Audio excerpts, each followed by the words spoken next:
더러운 손 치워요. 당신 같은 노인네가 내 시어머니라는 게 내 인생 최대 수치야. 68살 노인의 뺨을 젊은 여자가 때렸습니다. 날카로운 소리가 조용한 라운지에 울려 퍼졌죠. 노인의 고개가 한쪽으로 돌아갔고 뺨은 순식간에 시뻘겋게 달아올랐습니다. 서울 강북의 한 호텔 꼭대기층 스카이라운지였습니다. 맞은 사람은 낡은 점퍼에 색바랜 면바지. 이 공간에서 그녀의 차림은 마치 흑백 사진을 컬러 화면에 끼워 넣은 것처럼 어울리지 않았습니다. 때린 사람은 다름 아닌 며느리였습니다. 명품 원피스를 입고 진주 귀걸이를 한 31살의 젊은 여자. 그녀는 술에 취해 눈이 풀린 채로 시어머니 앞에 서 있었죠. 며느리는 거기서 멈추지 않았습니다. 시어머니가 들고 온 보자기를 낚아채 바닥에 집어던졌죠. 보자기가 풀리면서 반찬통이 대리석 위로 굴러갔고 뚜껑이 열리며 깍두기가 쏟아졌습니다. 여기 택시비예요. 앞으로 이런 자리에는 오지 마세요. 며느리가 하얀 봉투를 시어머니의 가슴에 던졌습니다. 봉투가 바닥에 떨어지며 10,000원짜리 지폐 몇 장이 쏟아진 반찬 위로 흩어졌죠. 시어머니는 말없이 무릎을 꿇었습니다. 그리고 천천히 바닥에 쏟아진 반찬을 손으로 주워 담기 시작했죠. 손가락이 떨렸지만 얼굴에는 아무런 감정도 드러나지 않았습니다. 흩어진 지폐는 손끝도 대지 않았죠. 주변에서 수군거리는 소리가 들렸습니다. 저 할머니 불쌍해라. 며느리한테 저런 취급을 당하다니. 요즘 세상에 저런 며느리가 어디 있어? 시어머니는 반찬을 다 담고 천천히 일어섰습니다. 그리고 뒤도 돌아보지 않고 엘리베이터를 향해 걸어갔죠. 등 뒤에서 며느리의 목소리가 들려왔습니다. 저런 시어머니 둔 것도 팔자지. 평생 부끄러워서 어떻게 살아. 호텔 현관문을 나선 노인은 겨울밤의 찬 바람을 맞으며 잠시 멈춰 섰습니다. 달아오른 뺨에 찬 바람이 닿자 더욱 아렸죠. 그녀는 점퍼 주머니에서 오래된 폴더폰을 꺼내 번호를 눌렀습니다. 신호음이 2번 울린 뒤 상대방이 전화를 받았습니다. 이 시간에 무슨 일이십니까? 노인은 짧고 낮은 목소리로 대답했습니다. 서강수 건 전면 재검토해. 그리고 내일까지 그 회사 파산시켜. 파산시키라니. 대체 이 노인은 누구일까요? 그리고 며느리는 왜 저토록 시어머니를 증오하는 걸까요? 지금부터 그 이야기를 들려드리겠습니다. 시작 전에 구독과 좋아요 눌러주시고 지금 어디서 듣고 계신지 댓글로 남겨주시면 그 자리에도 행운이 함께하길 바라겠습니다. 이야기는 40년 전 전라남도의 작은 어촌 마을에서 시작됩니다. 아버지는 고깃배를 몰았고 어머니는 새벽마다 생선을 손질해 장에 내다 팔았죠. 집안 형편은 늘 빠듯했습니다. 명자는 6남매 중 셋째였고 위로 오빠 둘이 있었지만 집안 살림에 보탬이 되기는커녕 입만 하나씩 더 붙어 있는 셈이었죠. 중학교에 들어간 해 아버지의 배가 풍랑에 뒤집혔습니다. 아버지는 겨우 목숨만 건졌지만 배는 완전히 망가졌죠. 그날 이후 집안은 급격히 기울었습니다. 명자는 학교를 그만두고 어머니를 도와 생선 장사에 나섰습니다. 새벽 4시에 일어나 생선을 다듬고 장터에서 목이 쉬도록 소리를 질렀죠. 14살 소녀의 손은 비늘과 피로 늘 젖어 있었습니다. 17살이 되던 해 명자는 큰 결심을 했습니다. 서울로 올라가겠다고 어머니께 말씀드렸죠. 어머니는 한참 동안 아무 말도 하지 못하다가 결국 고개를 끄덕였습니다. 떠나는 날 아침 어머니는 주먹밥 5덩이와 10,000원짜리 지폐 2장을 명자의 손에 쥐어주었죠. 그게 전부였습니다. 서울역에 내렸을 때 명자는 그야말로 망망대해에 던져진 기분이었습니다. 사방이 회색 빌딩이었고 사람들은 서로를 쳐다보지도 않은 채 바쁘게 스쳐 지나갔죠. 시골에서 생선 장사를 하던 소녀에게 이 거대한 도시는 너무나 낯설고 무서웠습니다. 첫날 밤은 서울역 대합실 구석에서 주먹밥 하나로 버텼죠. 몸을 웅크리고 눈을 감았지만 잠은 오지 않았습니다. 그때부터 명자는 닥치는 대로 일했습니다. 식당에서 설거지를 했고 봉제 공장에서 미싱을 돌렸죠. 손가락이 바늘에 찔려 피가 나도 허리가 끊어질 것처럼 아파도 멈추지 않았습니다. 하루에 서너 시간밖에 자지 못하는 날이 이어졌죠. 월급은 푼돈이었지만 명자는 그 돈을 한 푼도 쓰지 않고 모았습니다. 언젠가 이 돈으로 무언가를 시작하겠다는 막연한 꿈이 있었거든요. 20살이 되던 해 명자는 공장 동료에게서 이상한 이야기를 들었습니다. 중동이라는 곳에 가면 돈을 많이 벌 수 있다는 것이었죠. 사막 한가운데 거대한 공장을 짓는 공사가 한창인데 거기서 일하면 국내에서 버는 것에 몇 배를 벌 수 있다고 했습니다.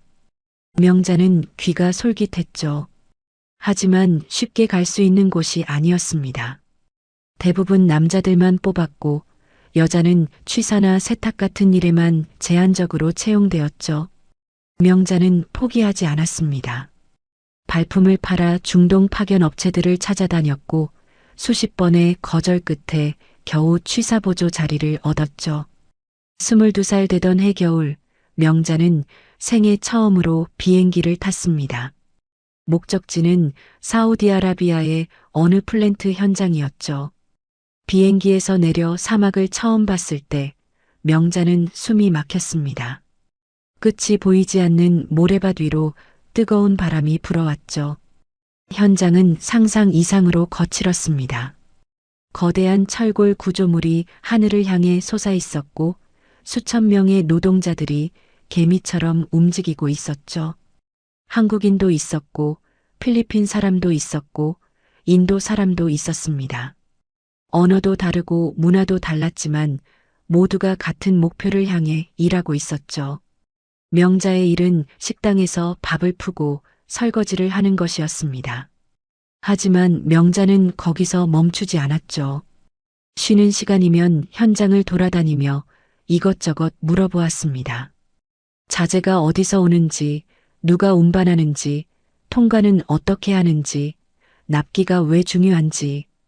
처음에는 귀찮아하던 현장 사람들도 명자의 끈질김에 하나둘 입을 열기 시작했죠.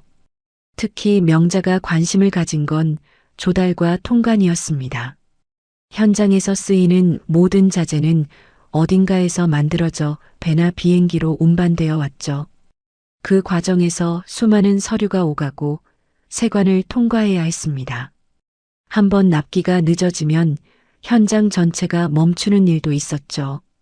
명자는 그 복잡한 흐름을 눈여겨보았습니다. 3년이 흘렀습니다.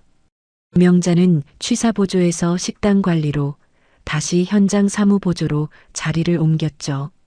한국어, 영어, 아랍어 사이를 오가며 서류를 정리하고 자재 목록을 점검하고 납품 일정을 확인했습니다. 현장 소장이 명자를 눈여겨보기 시작했죠. 이 젊은 여자는 시키는 일만 하지 않았습니다. 늘 한 발 앞서 준비하고 문제가 생기기 전에 먼저 알아챘거든요. 25살이 되던 해 명자는 중요한 걸 깨달았습니다.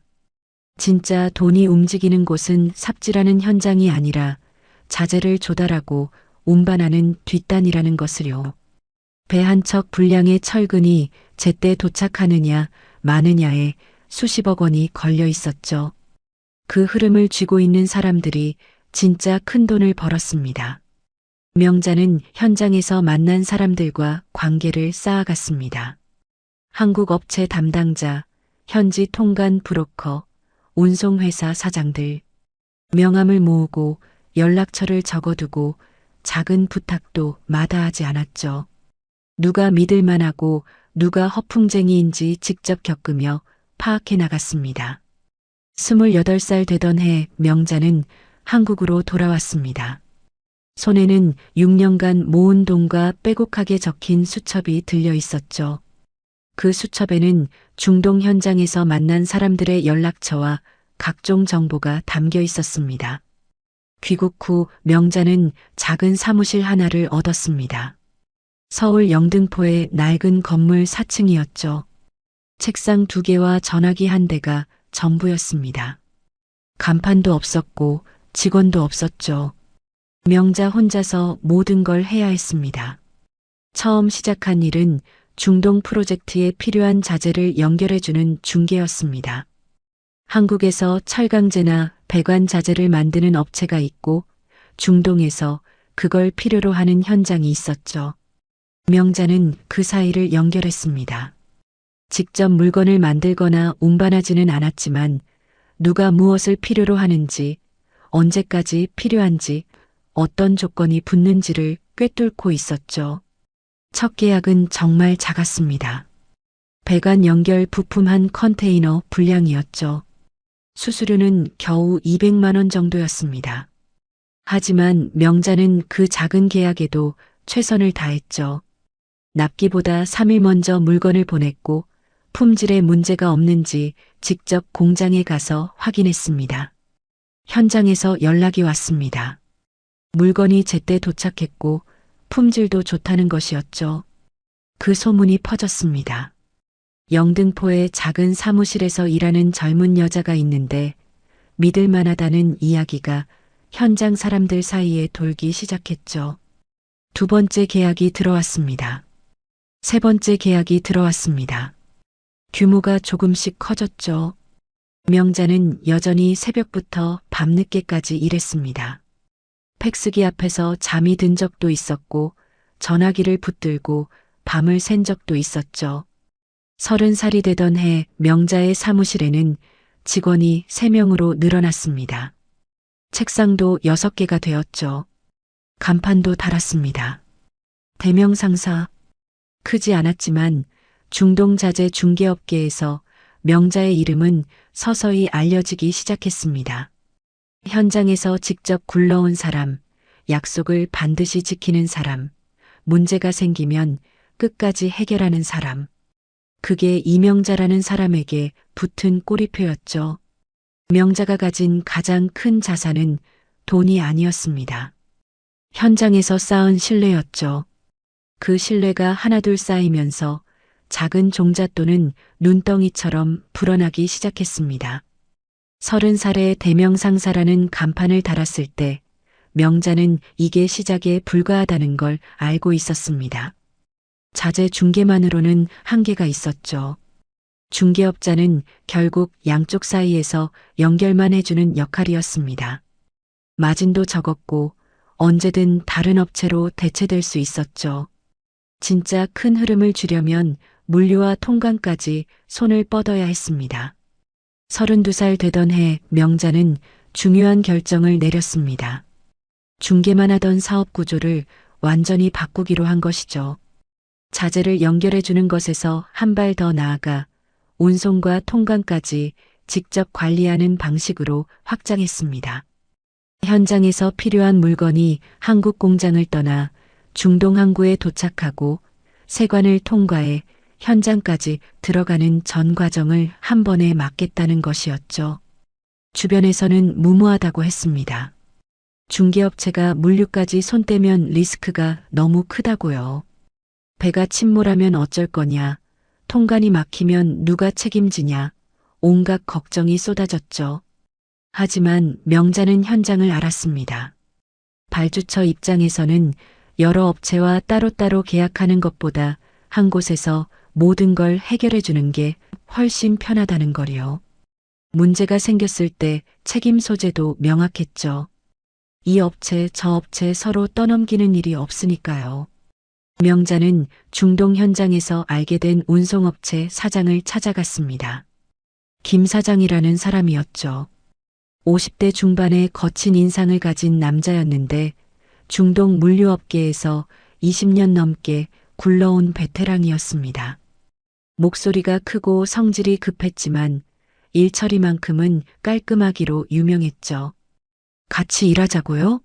아가씨가 김 사장은 처음에 코웃음을 쳤습니다. 30살 남짓한 여자가 사무실로 찾아와서 파트너십을 제안하다니 황당하다는 표정이었죠. 하지만 명자가 가져온 서류들을 보더니 표정이 달라졌습니다. 명자는 이미 서너 개의 중형 프로젝트 자재 조달권을 쥐고 있었거든요. 계약서에 찍힌 금액들을 보고 김 사장의 눈이 커졌죠. 물류는 사장님이 맡고 조달과 통관 서류는 제가 맡겠습니다. 수익은 6대 4로 나누죠. 사장님이 6이에요. 명자는 조건을 먼저 내밀었습니다. 김 사장은 한참을 생각하다가 결국 고개를 끄덕였죠. 그게 파트너십의 시작이었습니다.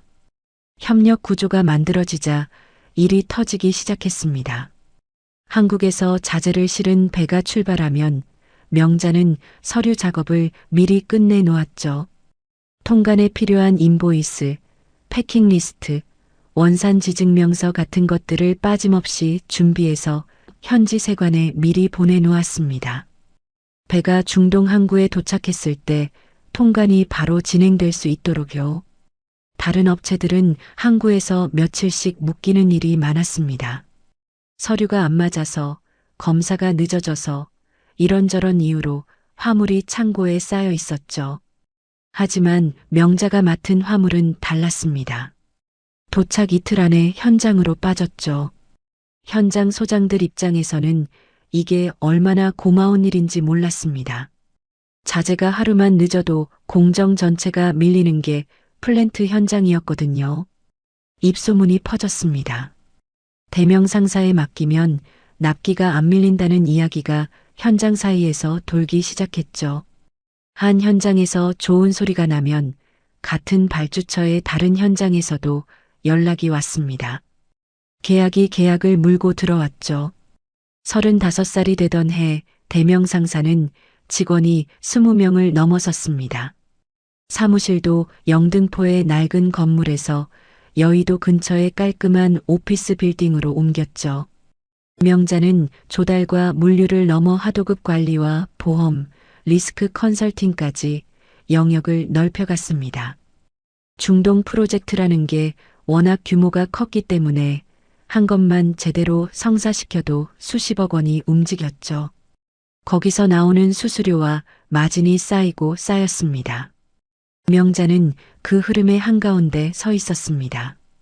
직접 삽을 들거나 용접을 하지는 않았지만 현장이 돌아가려면 반드시 거쳐야 하는 사람이 된 것이었죠.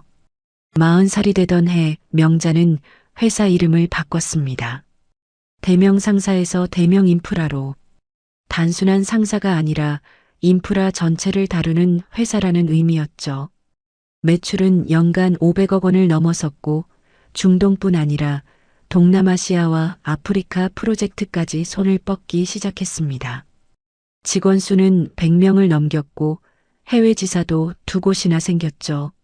하지만 명자는 앞에 나서지 않았습니다. 회사가 커질수록 오히려 더 뒤로 물러났죠. 언론 인터뷰 요청이 들어오면 정중하게 거절했고 업계 시상식이나 공식 행사에도 거의 참석하지 않았습니다. 사진 찍히는 것도 극도로 꺼렸죠. 대신 전문 경영인을 영입해 회사의 얼굴로 내세웠습니다. 대외적으로는 그 경영인이 대명 인프라의 대표인 것처럼 보이게 했죠. 45살이 되던 해 명자는 아예 등기이사에서도 이름을 뺐습니다. 서류상으로는 회사와 아무 관련이 없는 사람처럼 보이게 만든 것이죠. 실제 지분은 여러 법인과 신탁을 통해 분산시켜 놓았습니다. 회계사와 변호사들이 복잡한 구조를 만들어냈고 누가 봐도 대명 인프라의 실제 주인이 누구인지 알 수 없게 되었죠. 왜 그랬냐고요? 명자에게는 이유가 있었습니다. 돈이 많다는 게 알려지면 온갖 사람들이 달려들었거든요. 삼촌의 사촌이라며 나타나는 사람, 좋은 투자처가 있다고 꼬시는 사람, 불우이웃 돕자며 기부해 달라고 찾아오는 사람. 명자는 그런 소란이 싫었습니다. 조용히 일하고 조용히 살고 싶었죠. 50살이 되던 해 대명 인프라의 매출은 연간 2천억 원을 넘어섰습니다. 중동 조달업계에서 손꼽히는 회사가 되었죠. 하지만 정작 그 회사의 실제 주인인 이명자를 아는 사람은 극소수였습니다. 업계에서도 대명 인프라 하면 전문 경영인의 얼굴만 떠올렸지 뒤에 누가 있는지는 몰랐죠. 이명자는 그림자처럼 뒤에 숨어 모든 걸 지켜보았습니다. 중요한 결정은 직접 내렸지만 서명은 다른 사람이 했죠. 가끔 회의에 참석할 때도 맨 뒷자리에 앉아 말없이 듣기만 했습니다. 수수한 옷차림에 화장기 없는 얼굴. 누가 봐도 그냥 나이든 직원 정도로 보였을 겁니다. 그게 명자가 선택한 삶의 방식이었습니다. 화려한 조명 아래 서는 대신 어둠 속에서 실을 당기는 쪽으려. 그 방식이 명자에게는 가장 편했고 가장 안전했죠.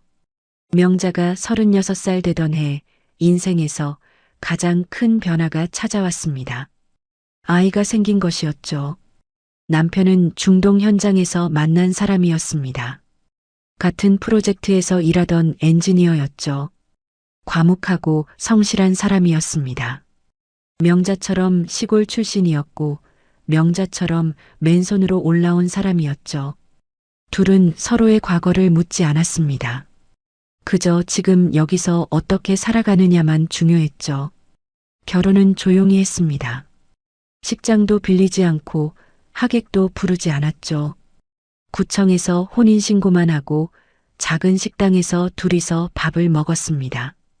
그게 전부였죠. 명자는 그게 좋았습니다. 화려한 건 질색이었거든요. 남편은 명자의 사업에 대해 모든 걸 알고 있었습니다. 대명 인프라의 실제 주인이 아내라는 것, 재산이 얼마나 되는지, 어떤 구조로 숨겨져 있는지. 명자는 남편에게만큼은 모든 걸 털어놓았죠. 남편은 담담하게 들었습니다. 당신이 그렇게 하고 싶으면 그렇게 해. 나는 상관없어. 남편은 그렇게 말했습니다. 돈에 욕심이 없는 사람이었죠. 아내가 부자든 가난하든 별 관심이 없었습니다. 그저 같이 밥 먹고 같이 잠자고 가끔 같이 산책하는 게 좋을 뿐이었죠. 아들이 태어났을 때 명자는 중요한 결정을 내렸습니다. 이 아이에게는 절대로 재산 이야기를 하지 않겠다고요. 재벌집 아들이라는 꼬리표가 붙으면 아이가 망가질 거라고 생각했죠. 온실 속 화초처럼 자라서 세상 물정 모르는 사람이 될까봐 두려웠습니다. 명자는 회사 근처의 번듯한 아파트 대신 외곽에 작은 빌라를 얻었습니다. 방 2개짜리 전세집이었죠. 가구도 평범한 것들로 채웠습니다. 아이가 자라면서 집이 가난하다고 느끼지는 않을 정도, 하지만 부자라고 생각하지도 않을 정도. 그 선을 지키려고 노력했죠. 아들 도연이는 동네 유치원에 다니고 동네 초등학교에 다녔습니다. 학원도 한두 개만 보냈죠. 친구들과 뛰어놀고 가끔 싸우기도 하고 평범한 아이로 자랐습니다. 도연이는 엄마가 작은 사무실에서 일한다고만 알았죠. 정확히 무슨 일을 하는지는 몰랐습니다. 명자도 일부러 자세히 말하지 않았고요. 엄마는 회사 다녀. 서류 정리하고 그런 거야. 도연이가 물으면 명자는 그렇게 대답했습니다. 거짓말은 아니었죠. 실제로 서류를 많이 다뤘으니까요. 다만 그 서류가 수백억 원짜리 계약서라는 건 말하지 않았을 뿐이었습니다. 남편은 그런 명자를 묵묵히 지지해 주었습니다. 혹시 아이에게 말해야 하는 거 아니냐고 물은 적도 있었지만 명자가 아니라고 하면 더 이상 따지지 않았죠. 부부 사이에는 그런 신뢰가 있었습니다. 도연이가 10살 되던 해 남편이 쓰러졌습니다. 갑작스러운 심장마비였죠. 병원에 도착했을 때는 이미 늦은 뒤였습니다. 명자는 영안실에서 남편의 차가운 손을 잡고 한참 동안 앉아 있었죠. 눈물은 나지 않았습니다. 너무 갑작스러워서 실감이 나지 않았거든요. 장례를 치르고 나서야 명자는 울었습니다. 아들이 잠든 밤 혼자 베란다에 서서 소리 없이 울었죠. 세상에서 유일하게 자신의 모든 것을 알던 사람이 사라진 것이었습니다. 이제 그 비밀을 함께 나눌 사람이 없었죠. 남편이 떠난 뒤 명자는 더 철저하게 숨기로 했습니다. 혼자서 모든 걸 감당해야 했으니까요. 아들에게 재산 이야기를 할 생각은 더더욱 없어졌죠. 언젠가 때가 되면 말해주겠다고 마음먹었습니다. 아들이 스스로 일어설 수 있을 만큼 단단해졌을 때 그때 가서 말해주겠다고요. 도연이는 아버지의 빈자리를 느끼며 자랐습니다. 하지만 삐뚤어지지는 않았죠. 묵묵히 공부하고 묵묵히 학교에 다니고 묵묵히 어른이 되어갔습니다. 명자는 그게 대견했습니다. 아들이 아버지를 닮아 과묵하고 성실한 사람으로 자라는 게 보였거든요. 명자는 여전히 전셋집에서 살았습니다. 회사가 커지고 재산이 불어나도 이사하지 않았죠. 옷도 시장에서 사 입었고 외식도 거의 하지 않았습니다. 아들은 엄마가 검소한 사람이라고만 생각했죠. 설마 그 검소함 뒤에 수천억 원의 재산이 숨어 있을 거라고는 상상도 못했습니다. 그게 명자가 지켜온 삶이었습니다. 남편만이 알던 비밀을 이제는 혼자 안고 가는 삶.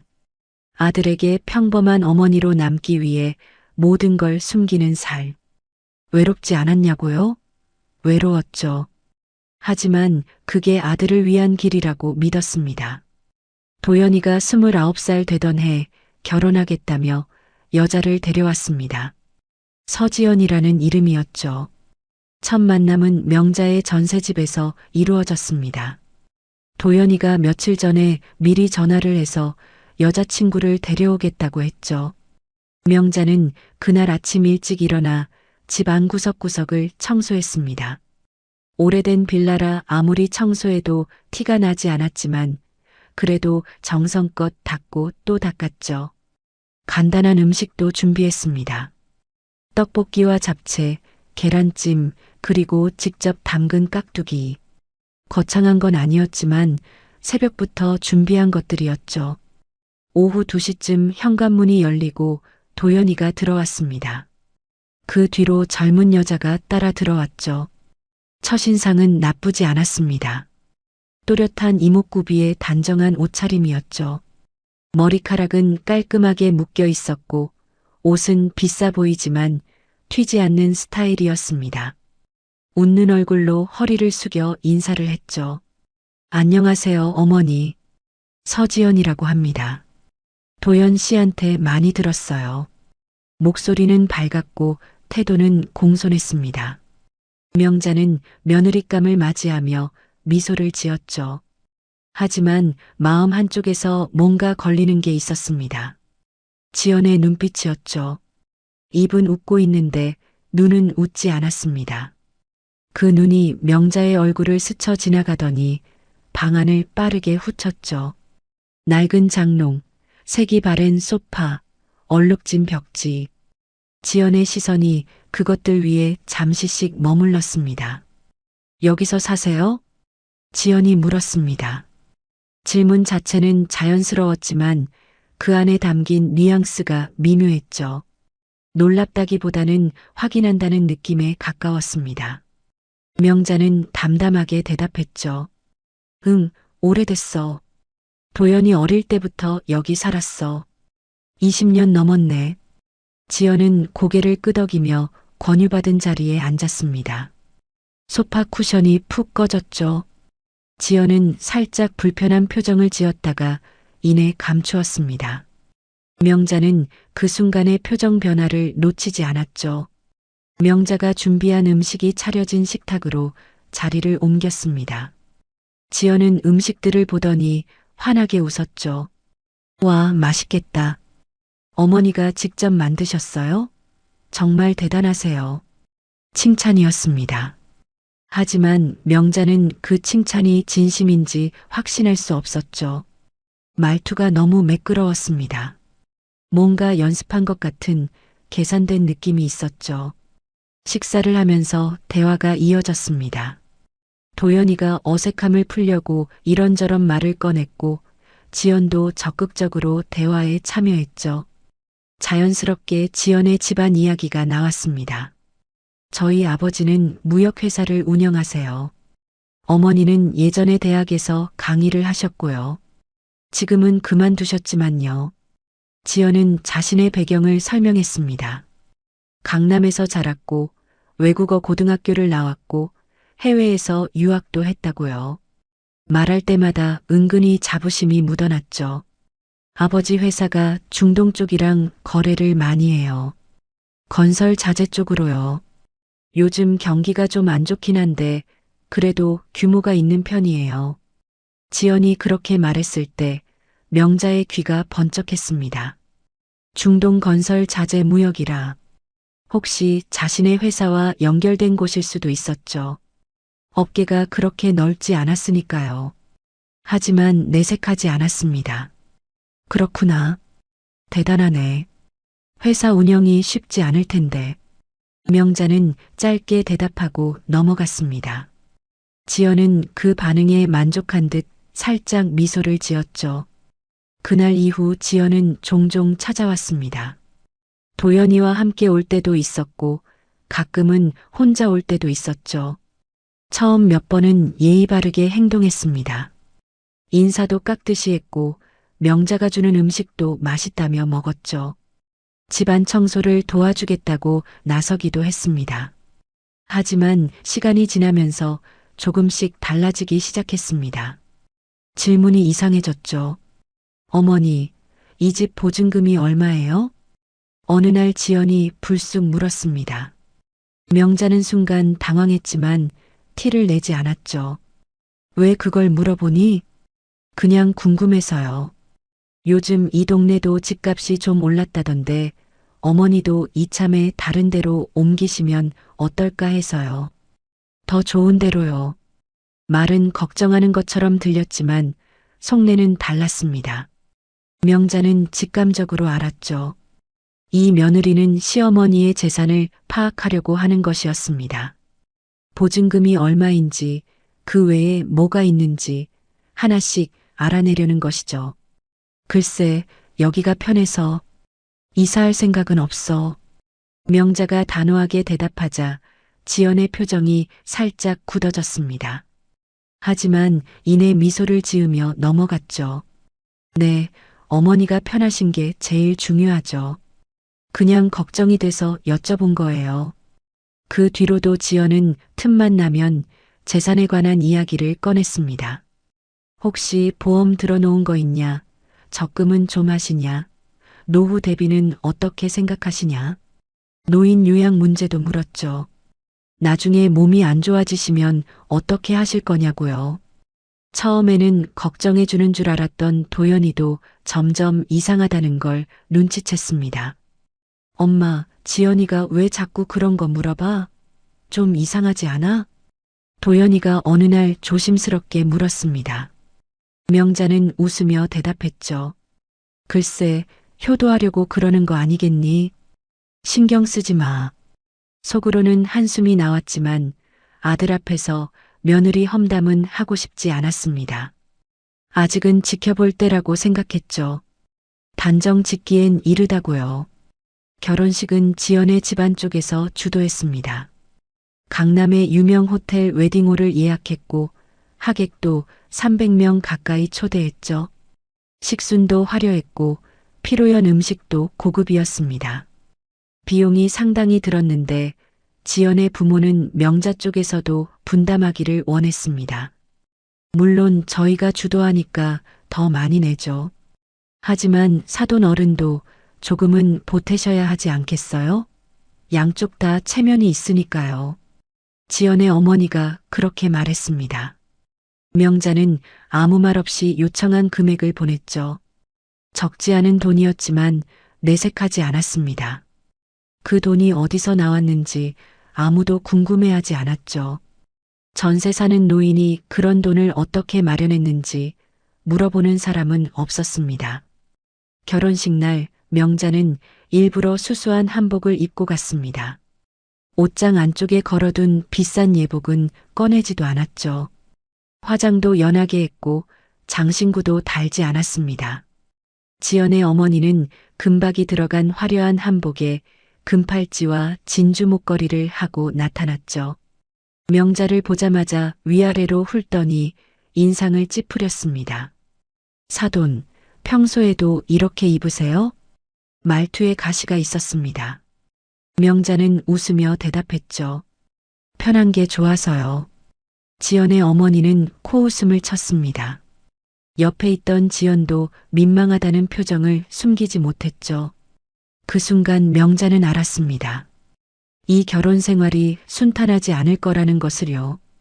이 사람들이 자신을 어떻게 보고 있는지 분명하게 느껴졌습니다. 결혼 후 지연의 태도는 더욱 노골적으로 변해갔습니다. 처음에는 일주일에 한 번은 찾아오던 것이 보름에 한 번으로, 다시 한 달에 한 번으로 줄었죠. 그마저도 뭔가 필요할 때만 연락이 왔습니다. 명절 선물 뭐 할까요? 아니면 제사 날짜가 언제였죠? 사무적인 질문들 뿐이었죠. 전화를 받을 때도 귀찮다는 투가 역력했고 통화는 늘 짧게 끊겼습니다. 명자는 참았습니다. 아들의 가정이 깨지는 것을 원하지 않았으니까요. 하지만 마음속에는 불안이 조금씩 자라고 있었습니다. 이 며느리가 진짜 무엇을 원하는지, 그리고 그것을 위해 어디까지 갈 수 있는 사람인지 명자는 아직 그 답을 몰랐습니다. 다만 좋지 않은 예감이 점점 커지고 있었죠. 결혼한 지 2년쯤 지났을 때 지연의 태도가 갑자기 달라졌습니다. 뭔가 급해진 느낌이었죠. 어느 날 저녁 도연이에게서 전화가 왔습니다. 목소리가 평소와 달랐죠. 조심스럽고 무거웠습니다. 엄마, 나 할 말이 있어. 무슨 일이야? 지연이 친정 회사가 좀 어려운가 봐. 지연이가 요즘 예민해져서. 명자는 수화기를 꼭 쥐었습니다. 예상했던 일이었죠. 지연이 결혼 초부터 재산을 캐묻던 이유가 이제 드러나는 것이었습니다. 어떻게 어려운데? 자세히는 모르겠어. 근데 장인어른 회사가 중동 쪽에서 큰 거래가 있었는데 그게 터진 것 같아. 대금을 못 받았다나 뭐라나. 명자는 조용히 들었습니다. 중동 거래가 터졌다. 그 말이 무슨 뜻인지 명자는 누구보다 잘 알았죠. 대금 미수, 위약금, 환율 손실, 보증사고. 한꺼번에 터지면 멀쩡한 회사도 휘청거렸습니다. 하물며 이미 빚이 있는 회사라면요. 그래서 지연이가 나한테 돈을 좀 빌려달라고 했어. 도연이의 목소리가 더 낮아졌습니다. 명자는 한숨을 삼켰죠. 얼마나? 3천만 원. 일단 급한 불부터 끄게 도와달라고. 나중에 갚겠다고 했어. 3천만 원. 적은 돈이 아니었습니다. 도연이는 중견기업에 다니는 평범한 회사원이었죠. 월급에서 생활비 빼고 남는 돈으로는 그 금액을 마련하기 어려웠습니다. 너 그런 돈 있어? 없지. 그래서 적금 깨야 할 것 같아. 명자는 잠시 말이 없었습니다. 적금을 깨다니. 그건 아들이 몇 년 동안 모아온 돈이었죠. 결혼 전부터 차곡차곡 모은 비상금이었습니다. 그걸 처갓집에 갖다 바치라니요. 도연아, 잘 생각해봐라. 그 돈 주면 돌려받을 수 있을 것 같아? 지연이가 갚는다고 했어. 말로 갚는다고 하는 거랑 실제로 갚는 건 다른 거야. 도연이가 한참 동안 대답하지 않았습니다. 명자는 아들의 마음이 이미 기울어져 있다는 걸 느꼈죠. 지연이 어떻게 말했는지 모르지만 아들은 이미 거절하기 어려운 상황에 놓인 것이었습니다. 엄마, 나 어떻게 해야 해? 그건 내가 결정할 일이야. 엄마가 대신 결정해 줄 수 없어. 명자는 담담하게 대답했습니다. 하지만 속은 타들어갔죠. 아들이 저 며느리에게 휘둘리고 있다는 게 뻔히 보였거든요. 며칠 후 도연이가 적금을 깼습니다. 3천만 원을 지연에게 주었죠. 지연은 고맙다며 꼭 갚겠다고 했습니다. 하지만 그 돈이 돌아오지 않을 거라는 걸 명자는 알고 있었죠.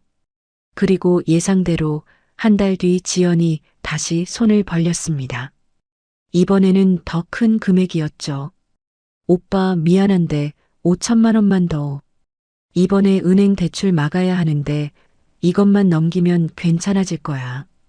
도연이가 명자에게 전화를 걸어왔습니다. 목소리에 지침이 묻어났죠. 엄마, 지연이가 또 돈이 필요하대. 얼마? 5천만 원. 명자는 눈을 감았습니다. 3천만 원도 힘들었는데 5천만 원이라니. 도연이에게는 그런 돈이 없었죠.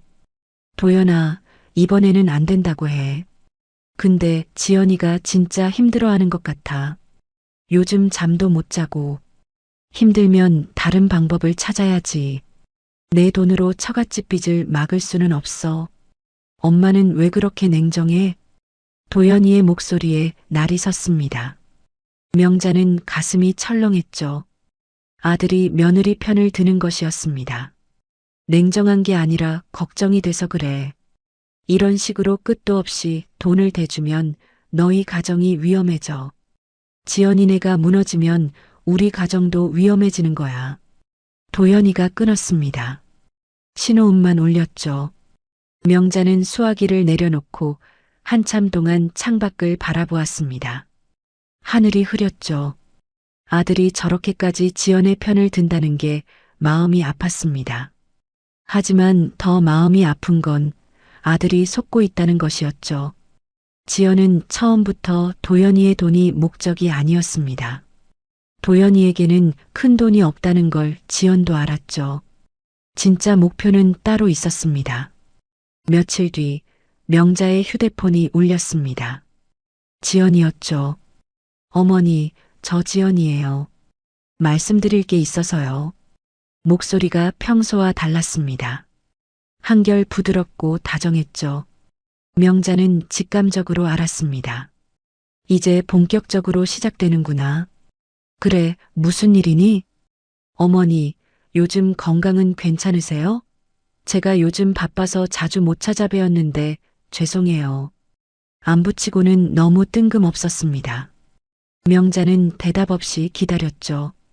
저기 어머니, 사실 좀 급한 일이 있어서요. 드디어 본론이 나왔습니다. 말해봐라. 친정 사정이 좀 안 좋아서요. 어머니가 조금만 도와주시면 안 될까요? 아버지 회사가 중동 쪽에서 큰 거래가 터졌는데 대금을 못 받아서 자금이 막혔어요. 은행에서 추가 대출도 안 나오고요. 기존 대출 이자도 밀리고 있어요. 지연의 목소리에는 절박함이 묻어 있었습니다. 진짜인지 연기인지 명자는 구분할 수 없었죠. 하지만 상황이 급하다는 건 사실인 것 같았습니다. 그래서 어떻게 하려고? 어머니, 혹시 보증금 좀 빼주실 수 있으세요? 보증금을 저희한테 빌려주시면요. 한두 달이면 아버지가 다른 데서 투자받아서 해결될 거예요. 그때 바로 갚을게요. 명자는 잠시 침묵했습니다. 보증금을 빼달라니. 자기가 20년 넘게 살아온 집에 보증금을요. 지연아, 그 보증금은 내 노후 자금이야. 그걸 빼면 나는 어떻게 사니? 어머니, 잠깐만요. 정말 급한 거예요. 이번 고비만 넘기면 다 해결돼요. 아버지가 혜성그룹 쪽에서 투자 받으려고 접촉하고 있거든요. 그거 성사되면 바로 돌려드릴게요. 약속해요. 혜성그룹.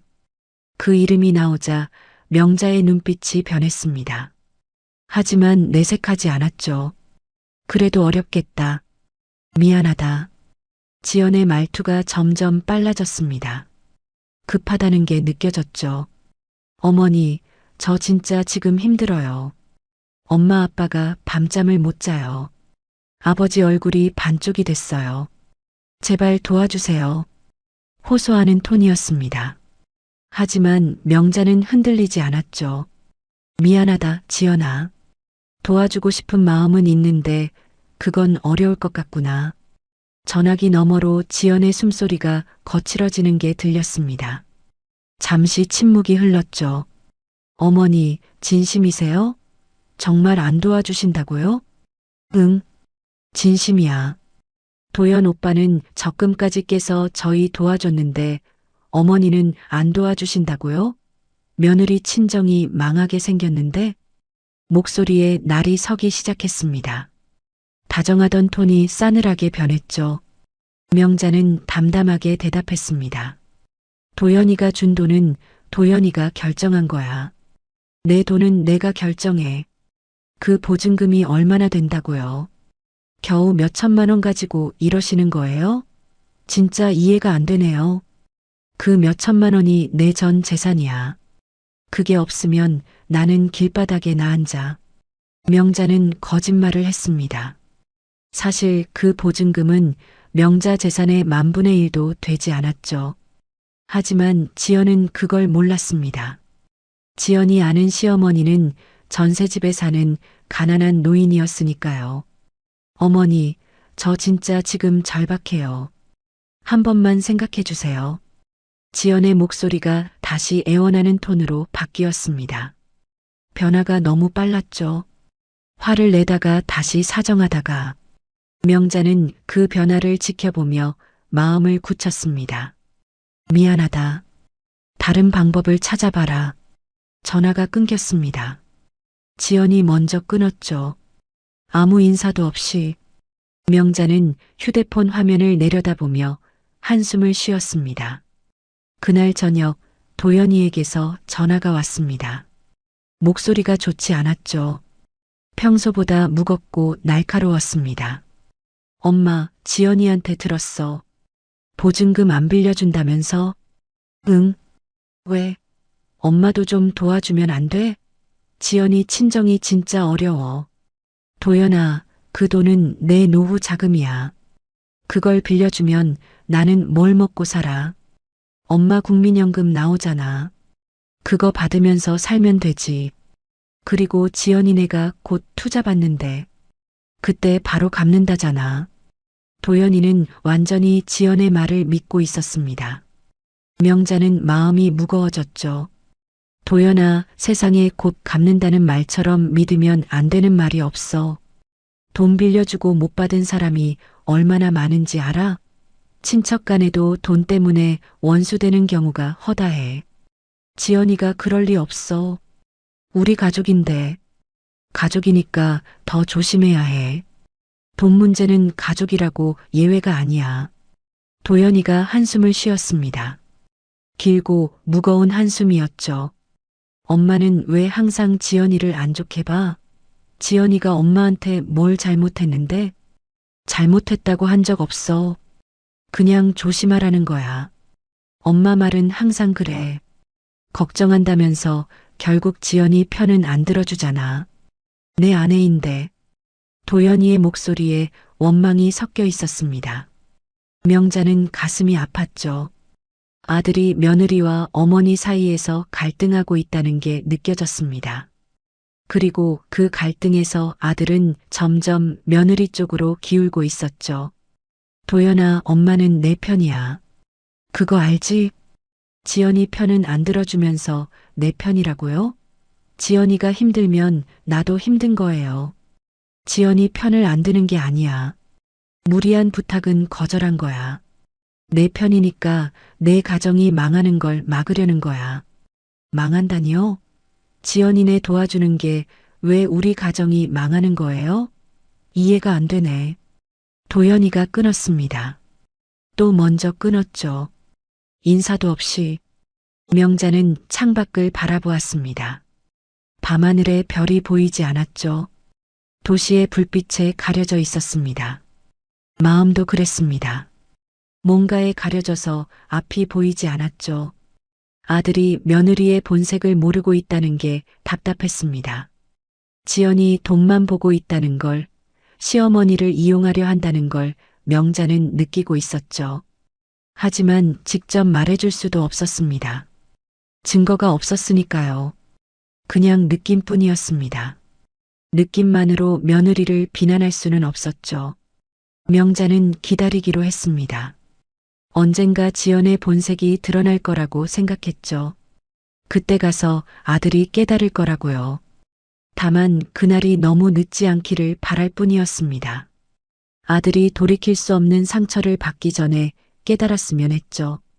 보증금 요청을 거절한 뒤 지연의 태도는 완전히 달라졌습니다.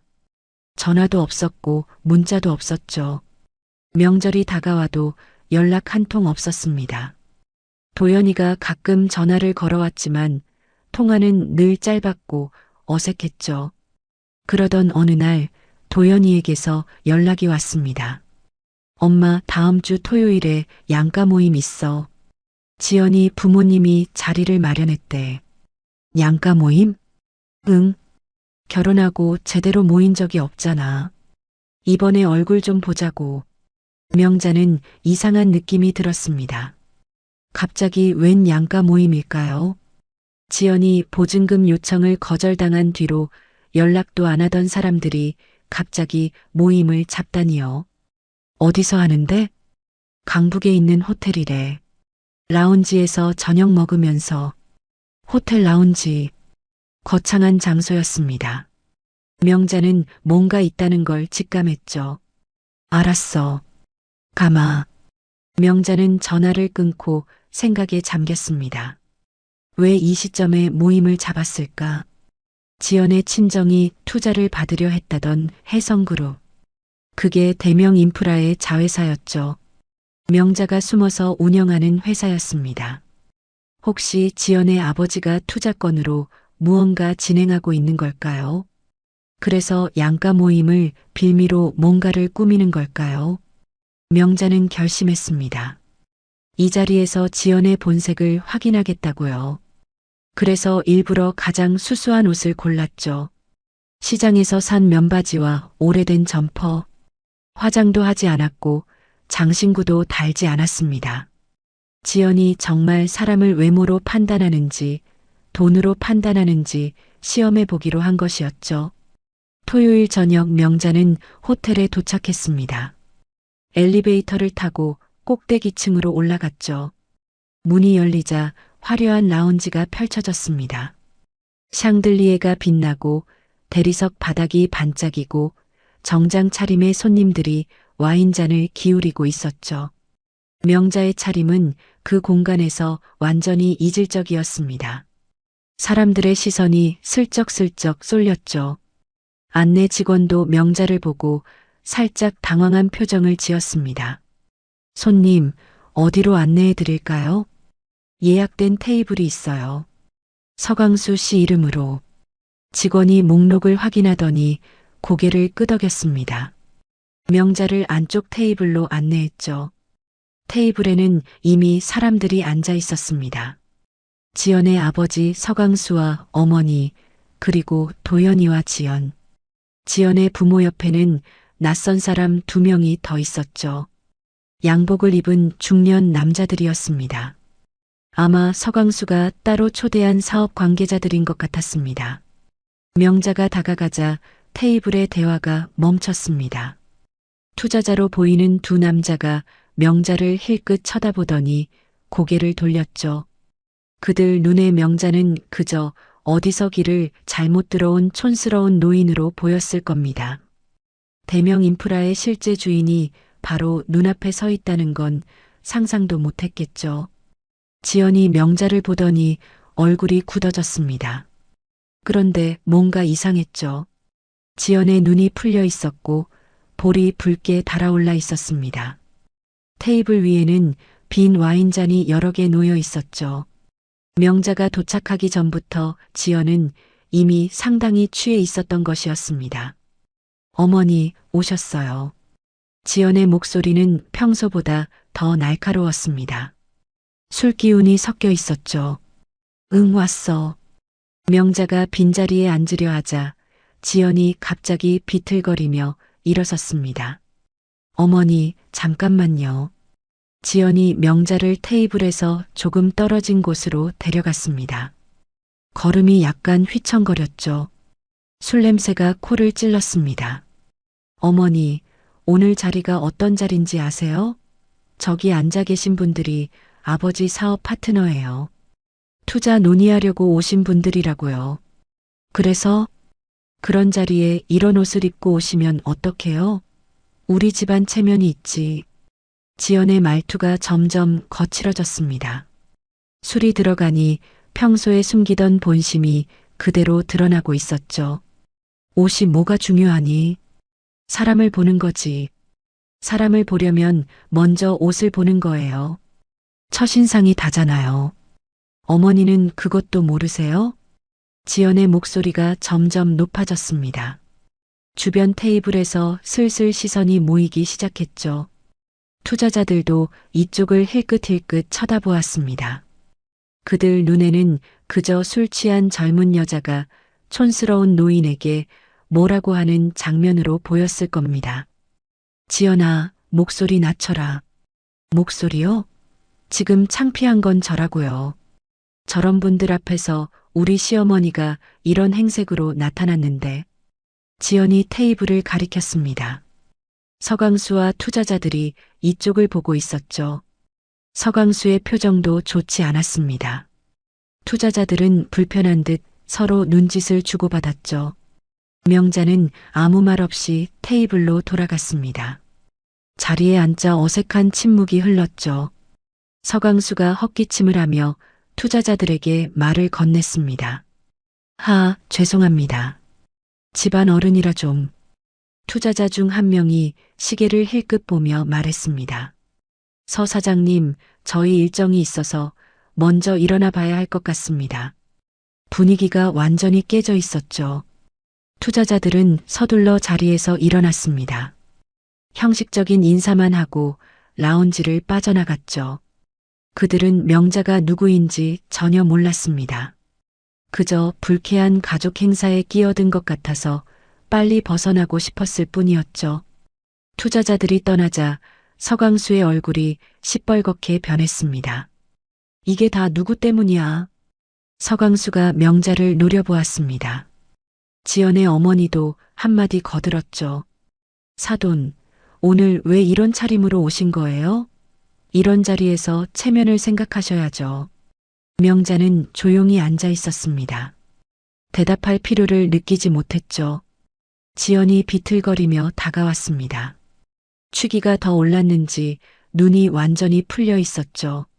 어머니, 이제 아버지 투자건도 망쳤어요. 다 어머니 때문이에요. 만족해요? 지연아, 내가 술을 너무 많이 마셨어. 진정해라. 진정하라고요? 내가 왜 진정해야 하는데요? 지연이 명자가 들고 온 보자기를 가리켰습니다. 명자가 아들 주려고 가져온 반찬이었죠. 그리고 저건 또 뭐예요? 이런 데서 반찬 보따리를 들고 오면 어떡해요? 여기가 시골 장터예요?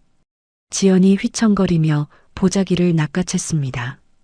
그리고 테이블 위로 집어던졌죠. 보자기가 풀리면서 반찬통이 바닥으로 굴러떨어졌습니다. 뚜껑이 열리며 깍두기가 검은 대리석 위로 쏟아졌죠. 라운지가 조용해졌습니다. 모든 시선이 이쪽으로 쏠렸죠. 지연아. 도연이가 벌떡 일어났습니다. 하지만 지연은 멈추지 않았죠. 저런 시어머니를 둔 것도 팔자야. 내 인생 최대 수치라고. 지연이 비틀거리며 명자에게 다가왔습니다. 그리고 갑자기 손을 올렸죠. 퍽! 지연의 손바닥이 명자의 뺨을 때렸습니다. 날카로운 소리가 조용한 라운지에 울려 퍼졌죠. 명자의 고개가 한쪽으로 돌아갔습니다. 라운지 전체가 얼어붙었습니다. 누군가 핸드폰을 꺼내 들었고 여기저기서 속닥거리는 소리가 들렸죠. 지연아. 도연이가 달려왔습니다. 지연을 붙잡으려 했지만 지연은 뿌리쳤죠. 오빠는 빠져. 이건 내가 할 말이야. 지연이 가방에서 봉투를 꺼내 명자 앞으로 던졌습니다. 여기 택시비예요. 앞으로 이런 자리에는 오지 마세요. 저런 행색으로 다니시면 저희 체면이 어떻게 되겠어요. 봉투가 명자의 발 앞에 떨어졌습니다. 안에서 지폐가 흩어졌죠. 명자는 천천히 고개를 들었습니다. 뺨이 빨갛게 달아올라 있었죠. 하지만 눈에는 눈물 한 방울 없었습니다. 오히려 차갑게 가라앉아 있었죠. 명자는 말없이 무릎을 꿇고 바닥에 쏟아진 반찬을 주워 담기 시작했습니다. 손이 떨렸지만 얼굴에는 아무런 감정도 드러나지 않았죠. 도연이가 달려와 엄마를 부축하려 했지만 명자는 고개를 저었습니다. 괜찮아. 앉아 있어. 명자는 반찬을 모두 담고 보자기를 다시 묶었습니다. 바닥에 흩어진 지폐는 손끝도 대지 않았죠. 천천히 몸을 일으켜 돌아서며 라운지를 가로질러 엘리베이터로 향했습니다. 등 뒤에서 지연의 목소리가 들렸습니다. 저런 시어머니 둔 것도 팔자지. 평생 부끄러워서 어떻게 살아. 명자는 뒤돌아보지 않았습니다. 엘리베이터 문이 열리고 안으로 들어섰죠. 문이 닫히는 순간 명자의 눈빛이 완전히 달라졌습니다. 따스함은 사라지고 얼음장 같은 차가움만 남아 있었죠. 엘리베이터 안에서 명자는 잠시 눈을 감았습니다. 뺨이 아직도 화끈거렸죠. 68해를 살아오면서 처음 맞아본 뺨이었습니다. 그것도 며느리한테. 차가운 금속벽에 등을 기대고 깊은 숨을 내쉬었습니다. 손에 들린 보자기가 무겁게 느껴졌죠. 새벽부터 일어나 담근 깍두기였습니다. 아들이 좋아하는 맛으로 정성껏 만들었죠. 그게 대리석 바닥 위에 나뒹굴었습니다. 엘리베이터가 로비에 도착했습니다. 문이 열리고 밖으로 나왔죠. 로비는 한산했습니다. 늦은 시간이라 사람이 별로 없었죠. 호텔 직원 한 명이 명자의 행색을 보고 살짝 고개를 갸우뚱했지만 명자는 신경 쓰지 않았습니다. 천천히 현관을 향해 걸었죠. 유리문을 밀고 밖으로 나서자 찬바람이 얼굴을 스쳤습니다. 12월 저녁의 공기는 차갑고 건조했죠. 달아오른 뺨에 찬바람이 닿자 더욱 아렸습니다. 명자는 멈춰서서 하늘을 올려다보았죠. 별은 보이지 않았습니다. 도시의 불빛이 너무 밝아서였죠. 하늘은 그냥 검붉은 색으로 흐릿하게 펼쳐져 있었습니다. 보자기를 든 손이 떨렸습니다. 추워서인지 분해서인지 알 수 없었죠. 아마 둘 다였을 겁니다. 명자는 손을 호주머니에 넣어 녹이려 했지만 보자기 때문에 그럴 수가 없었습니다. 라운지에서 있었던 일이 머릿속에서 되풀이 되었습니다. 지연의 술에 취해 풀어진 눈, 허공을 가르던 손바닥, 뺨을 때리는 순간의 날카로운 소리, 그리고 바닥에 쏟아진 반찬, 가슴에 던져진 봉투, 시어머니가 수치라는 그 말. 68해를 살아오면서 처음 겪는 일이었죠. 그렇게 무시당해 본 적이 없었습니다. 명자는 쓴웃음을 지었습니다. 참 아이러니했죠. 지연이 그렇게 갈구하는 투자의 실제 결정권자가 바로 자신이라는 것을요. 조금 전 불쾌한 표정으로 떠난 그 투자자들, 그들이 접촉하고 있는 혜성그룹은 명자의 회사였죠. 그 사실을 안다면 지연의 표정이 어떻게 변할까요? 하지만 그들은 끝까지 명자가 누구인지 몰랐습니다. 그저 촌스러운 노인, 분위기를 망친 시어머니 정도로만 봤겠죠. 하지만 지금 중요한 건 그게 아니었습니다. 명자는 생각했죠. 오늘 이 일을 어떻게 정리해야 할까? 감정에 휘둘리면 안 되었습니다. 아들 도연이가 걱정되었습니다. 라운지에서 도연이가 지연에게 달려갔죠. 아들이 드디어 아내의 본색을 본 것일까요? 술에 취해 시어머니를 때리는 아내의 모습을요. 아니면 집에 가서 지연에게 달래지며 또 넘어갈까요? 명자는 알 수 없었습니다. 다만 아들이 더 이상 속지 않기를 바랄 뿐이었죠. 발걸음을 옮겼습니다. 호텔 앞 도로에 택시들이 줄지어 서 있었죠. 기사들이 손님을 기다리며 담배를 피우고 있었습니다.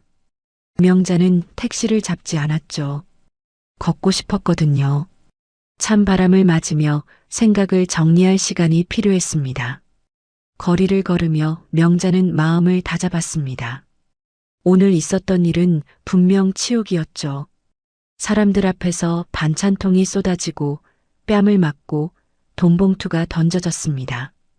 보통 사람이라면 울거나 소리를 질렀을 겁니다. 하지만 명자는 그러지 않았죠. 그냥 묵묵히 반찬을 주워 담고 자리를 떠났습니다. 그렇다고 그냥 당하고 있을 생각은 없었습니다. 명자는 평생을 싸워왔죠. 가난과 싸웠고 편견과 싸웠고 남자들의 세계에서 여자로서 살아남기 위해 싸웠습니다. 그 싸움에서 이겨왔기에 지금이 있는 것이었죠. 술 취한 며느리에게 뺨을 맞았다고 무너질 명자가 아니었습니다. 명자는 주머니에서 오래된 폴더폰을 꺼냈습니다. 액정에 금이 가 있었지만 작동에는 문제가 없었죠. 번호를 눌렀습니다. 신호음이 2번 울린 뒤 상대방이 받았습니다. 회장님, 늦은 시간에 무슨 일이십니까? 비서실장의 목소리였습니다. 명자는 짧게 대답했죠. 서강수 건 현황 보고해. 네.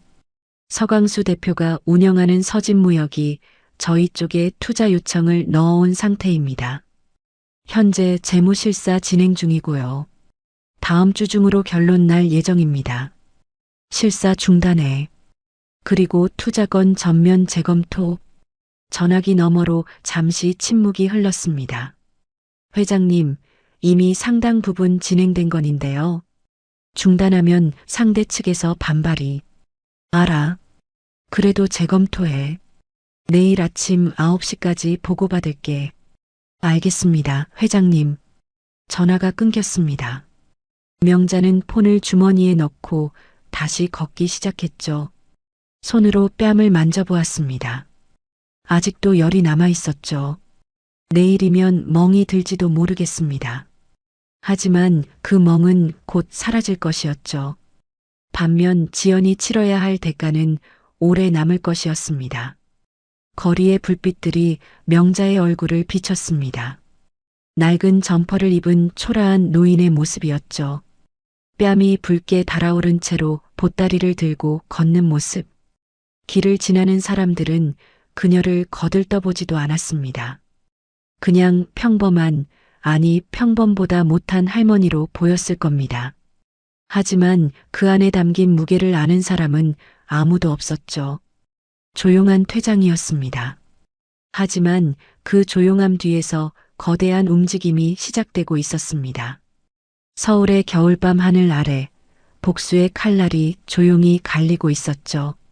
다음 날 아침 9시 명자는 대명 인프라 본사에 있었습니다. 오랜만에 직접 출근한 것이었죠. 평소에는 재택으로 보고를 받거나 외부에서 비서실장과 통화하는 정도였는데 오늘은 달랐습니다. 회장실에 들어서자 비서실장이 벌떡 일어났습니다. 뒤이어 법무팀장과 재무팀장도 자리에서 일어났죠. 회장님 오셨습니까? 앉아요. 명자는 짧게 말하고 창가로 걸어갔습니다. 서울 도심이 한눈에 내려다 보였죠. 어딘가 저 아래에 지연의 친정이 있을 것이었습니다. 어제 밤새 뜬 눈으로 지냈을 서광수의 얼굴이 떠올랐죠. 서진무역건 현황 보고해. 비서실장이 서류를 펼쳤습니다. 서진무역은 현재 중동 건설자재 무역을 주력으로 하는 중소규모 회사입니다. 대표는 서광수 59세. 작년 매출 300억 원 정도였는데 올해 들어서 급격히 악화되었습니다. 원인은 중동 납품건에서 대금 미수가 발생했습니다. 현지 발주처가 자금난에 빠지면서 대금 지급이 연체되었고요. 동시에 환율 손실과 운송 지연에 따른 위약금까지 겹쳤습니다. 현재 미수금만 80억 원 이상으로 추정됩니다. 은행 상황은 기존 대출 이자도 연체 중입니다.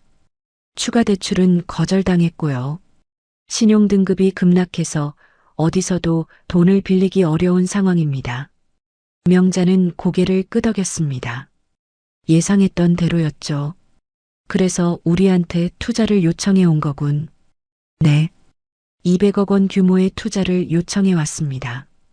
그 대가로 지분 30%를 제안했고요. 저희 실사팀에서 검토 중이었는데 재무 상태가 생각보다 훨씬 나빴습니다. 솔직히 투자 가치가 없다는 게 실무진 의견입니다. 그래도 진행하려 했던 이유는 비서실장이 잠시 머뭇거렸습니다. 중동 네트워크 확보 차원에서 고려해 볼 만하다는 의견이 있었습니다. 서진무역이 가지고 있는 현지 거래선이 몇 개 있어서요.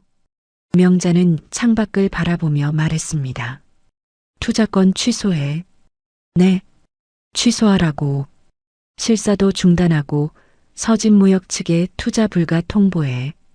비서실장과 재무팀장이 서로 눈을 마주쳤습니다. 갑작스러운 결정이었죠. 회장님, 이미 상당 부분 진행된 건입니다.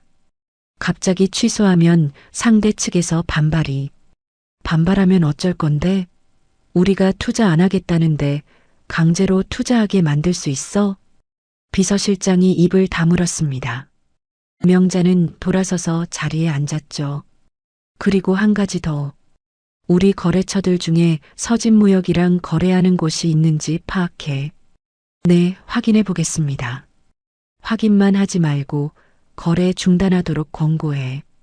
우리가 직접 손 떼는 건 아니고 그냥 귀띔만 해. 서진무역이 위험하다고. 대금 못 받을 수 있다고. 재무팀장이 조심스럽게 물었습니다. 회장님, 혹시 서진무역과 개인적인 문제가 있으신 겁니까? 명자는 잠시 재무팀장을 바라보았습니다. 대답할 필요는 없었죠. 하지만 한마디만 했습니다. 내일이야. 너희는 시키는 대로만 해. 더 이상의 질문은 없었습니다. 회의는 그렇게 끝났죠. 그날 오후 대명인프라에서 서진무역으로 공식 연락이 갔습니다. 투자권 전면 취소라는 통보였죠. 서강수는 전화기를 붙들고 펄쩍 뛰었습니다. 아니, 이게 무슨 소리야. 어제까지만 해도 잘 진행되고 있다고 했잖아. 죄송합니다. 경영진 판단에 따른 결정입니다. 더 이상 드릴 말씀이 없습니다. 전화가 끊겼습니다. 서강수는 수화기를 내려놓고 멍하니 앉아 있었죠. 마지막 희망이었습니다. 혜성그룹의 투자만 받으면 이 위기를 넘길 수 있다고 생각했는데 그게 하루아침에 물거품이 된 것이었습니다. 이유를 알 수 없었습니다. 어제까지만 해도 실사가 순조롭게 진행되고 있다는 연락을 받았거든요. 서류도 다 제출했고 미팅도 여러 번 했습니다. 그런데 갑자기 취소라니요. 서강수는 온갖 인맥을 동원해 이유를 알아보려 했습니다. 혜성그룹 쪽에 아는 사람이 있는지 수소문했죠. 하지만 아무도 정확한 이유를 알지 못했습니다. 그냥 위에서 결정났다는 말만 들었죠. 혜성그룹의 실제 주인이 누구인지 아무도 몰랐기 때문이었습니다. 서강수도 몰랐고 업계 사람들도 몰랐죠. 전문 경영인이 대표로 있었고 실제 오너는 철저하게 숨어 있었습니다. 투자 취소 소식이 퍼지자 연쇄 반응이 일어났습니다. 서진무역과 거래하던 업체들이 슬슬 발을 빼기 시작한 것이었죠. 서 사장님, 죄송한데 이번 납품건은 좀 미뤄야 할 것 같습니다. 왜요? 이미 계약한 건데. 저희도 사정이 있어서요. 요즘 서진무역 쪽이 어렵다는 얘기가 돌아서 위에서 거래 축소하라고 합니다. 누가 그런 소리를 해요? 그건 저도 모릅니다. 아무튼 죄송합니다. 한 곳이 아니었습니다. 두 곳, 세 곳 거래처들이 하나둘 연락을 끊어왔죠. 납품 계약이 취소되고 결제가 미뤄지고 새로운 계약은 아예 성사되지 않았습니다. 서강수는 미쳐버릴 것 같았습니다. 대체 누가 이러는 건지 알 수가 없었거든요. 마치 보이지 않는 손이 자신의 사업을 조여오는 것 같았죠. 한편 지연은 친정 상황이 급격히 악화되는 걸 지켜보며 불안에 떨었습니다. 아버지가 밤잠을 못 자고 전화기를 붙들고 있는 모습, 어머니가 울면서 친척들에게 돈을 빌려달라고 사정하는 모습, 한 달 전만 해도 상상할 수 없던 일들이 벌어지고 있었죠. 아빠, 대체 무슨 일이야? 왜 갑자기 이렇게 된 거야? 지연이 물었습니다. 서강수는 지친 얼굴로 대답했죠. 몰라. 나도 몰라. 혜성그룹에서 갑자기 투자를 취소했어. 이유도 안 알려주고. 그러더니 거래처들이 하나둘 발을 빼기 시작했어. 누가 뒤에서 손을 쓰는 것 같은데 누군지 모르겠어. 지연은 이상하다고 생각했습니다. 타이밍이 너무 묘했거든요. 호텔 라운지에서 있었던 일 바로 다음 날부터 상황이 급변했습니다. 혹시 그것과 관련이 있는 걸까요? 하지만 지연은 그 가능성을 머릿속에서 지워버렸습니다. 설마 그 늙은 시어머니가 혜성그룹과 무슨 관련이 있겠어요? 전세집에 사는 가난한 노인이 재벌 그룹을 움직일 수 있을 리가 없었죠. 말도 안 되는 상상이었습니다. 그게 지연의 치명적인 실수였습니다. 며칠이 지났습니다. 서진무역의 상황은 더욱 악화되었죠. 은행에서 기존 대출 상환을 독촉해왔고 직원들 월급도 밀리기 시작했습니다. 사무실 분위기는 장례식장 같았죠. 서강수는 마지막 수단으로 사채에 손을 댔습니다. 은행에서 돈을 빌릴 수 없으니 다른 데서라도 구해야 했거든요. 고금리인 걸 알면서도 어쩔 수 없었죠. 당장 이번 달을 넘겨야 했으니까요. 사채업체 중 가장 큰 곳이 청성캐피탈이었습니다. 서강수는 그곳에서 50억 원을 빌렸죠. 이자가 살인적이었지만 선택의 여지가 없었습니다. 그런데 서강수는 몰랐습니다. 청성캐피탈도 대명 인프라의 자회사라는 것을요.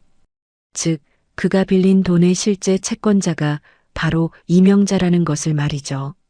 명자는 보고를 받으며 조용히 웃었습니다. 서강수가 청성캐피탈에서 돈을 빌렸다고? 네, 회장님. 50억 원입니다. 연 이자율 24%로 계약했습니다. 참 아이러니하네. 명자는 창밖을 바라보았습니다. 서강수는 자기도 모르게 명자에게 목줄을 내준 셈이었죠.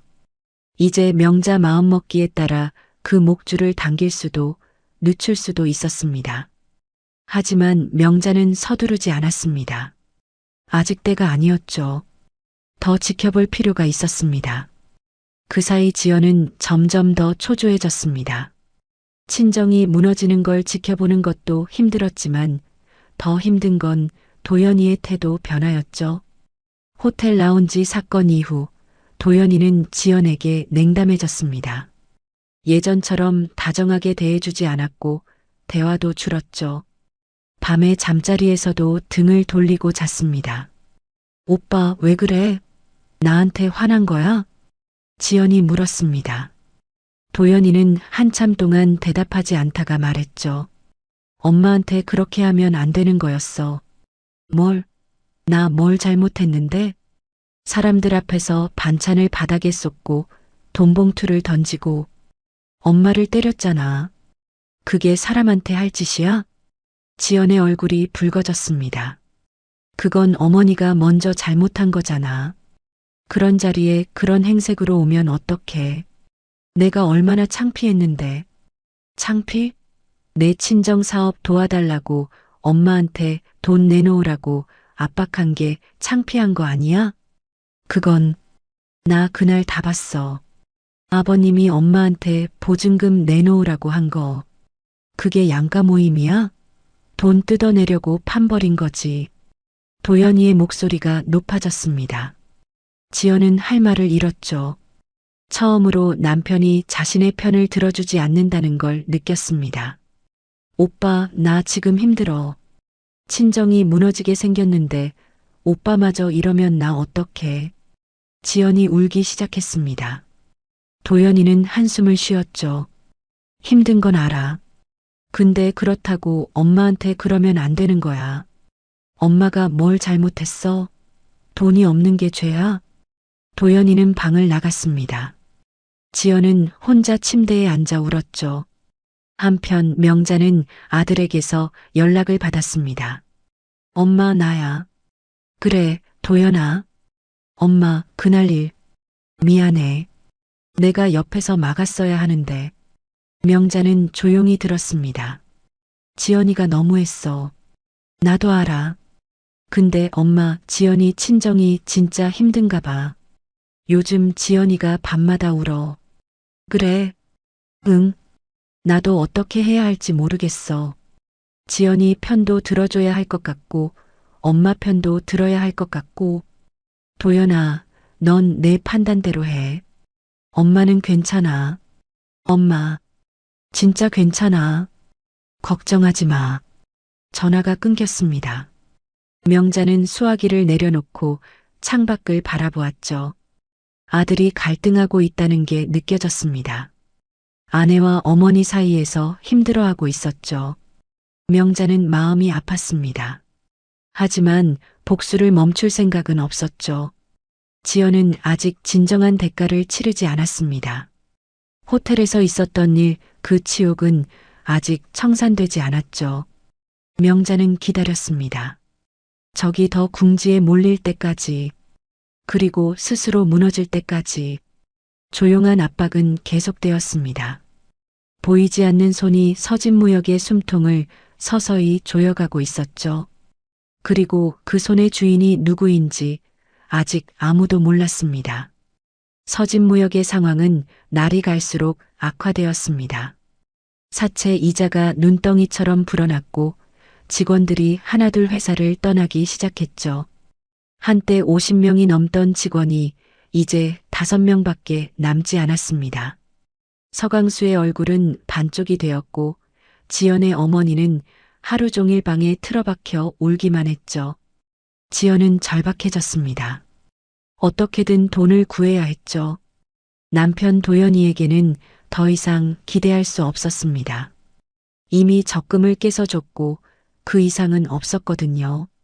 도연이가 다니는 회사에서 대출을 받아볼까도 생각했지만 이미 신용이 나빠질 대로 나빠진 상태에서 그마저도 쉽지 않았습니다. 남은 건 시어머니뿐이었습니다. 그 전세집의 보증금이라도 빼내야 했죠. 지연은 명자에게 전화를 걸었습니다. 하지만 명자는 받지 않았죠. 문자를 보내도 답이 없었습니다. 카카오톡으로 메시지를 보내도 읽지 않았죠. 지연은 직접 찾아가기로 했습니다. 지하철을 타고 외곽으로 향했습니다. 1시간 넘게 걸려 도착한 곳은 오래된 빌라 단지였죠. 페인트가 벗겨진 외벽, 녹슨 난간, 금이 간 시멘트 계단. 지연은 인상을 찌푸리며 명자의 집 앞에서 기다렸습니다. 2시간쯤 지났을 때 명자가 장을 보고 돌아왔습니다. 시장 비닐봉지를 양손에 든 초라한 모습이었죠. 낡은 운동화에 색바랜 점퍼. 지연은 속으로 코웃음을 쳤습니다. 어머니, 지연이 불렀습니다. 명자가 멈춰섰죠. 며느리가 여기까지 찾아온 걸 보고 살짝 놀란 표정이었습니다. 뭐하러 왔어? 할 말이 있어서요. 안에서 이야기해도 될까요? 명자는 잠시 지연을 바라보다가 말없이 집 안으로 들어갔습니다. 지연도 따라 들어갔죠. 집 안은 좁고 어두웠습니다. 거실이라고 부르기엔 너무 작은 공간에 낡은 소파와 작은 밥상이 놓여 있었죠. 벽에는 오래된 달력이 걸려 있었고 창문에는 누렇게 바랜 커튼이 쳐져 있었습니다. 지연은 속으로 한숨을 쉬었죠. 이런 곳에서 시어머니가 살고 있다니. 마주 앉았습니다. 명자가 먼저 입을 열었죠. 할 말이 뭐야? 어머니, 저번에는 정말 죄송해요. 제가 술이 많이 취해서요. 그리고 저 진짜 힘들어요. 친정이 망하게 생겼어요.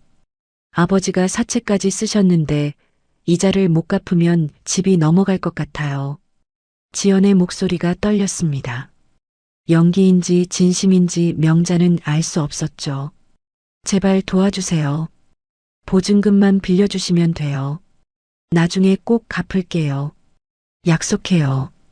그 약속 얼마나 믿을 수 있는데? 진짜예요.